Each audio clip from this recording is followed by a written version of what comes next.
In this video, I will cover how to use the Ichimoku Cloud indicator on TradingView. The Ichimoku indicator allows you to identify entry and exit points on any time frame and identify support and resistance at a quick glance. This indicator is free to use on TradingView, but you just need to sign up for a free account.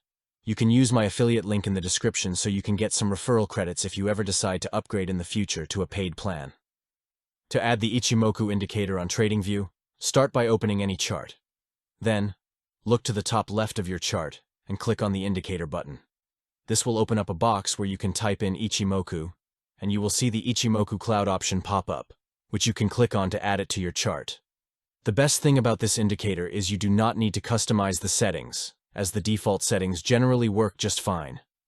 However, if you hover over the indicator name at the top left, you can edit the settings of the Ichimoku Cloud by clicking on the gear icon.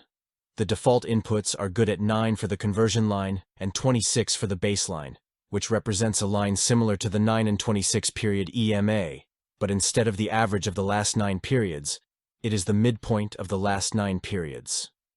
Now let's go over how you can read the Ichimoku Cloud indicator, which is actually quite simple, even though it looks complex.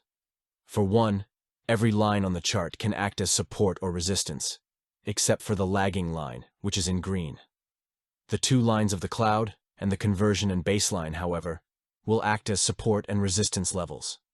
Therefore, on this chart of SPY on the daily time frame, you will notice that the most recent candle is above all of the lines, meaning all of them are currently acting as support. To determine entry and exit signals with the Ichimoku Cloud, you will be looking for TK crossovers, which is when the conversion and baseline cross each other.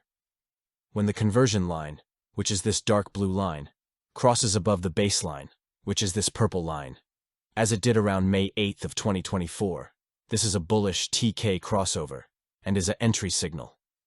Conversely, when the conversion line crosses below the baseline, this is considered a bearish TK crossover and signal a short or exit opportunity.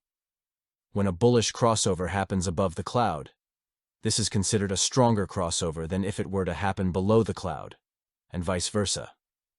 For example, say you were to enter a long position when this bullish TK crossover happened on May 8th. You would generally use the lines below it as support levels and exit the position if it breaks below them. If you have a low risk tolerance, you can use the first line below the candle as support, which is the top line of the cloud in this instance. Or if you have a larger risk tolerance, you could use the bottom line of the cloud or the conversion or baseline as your stop loss level. There is a lot more nuance to this indicator, but that is an overview of how you can use it.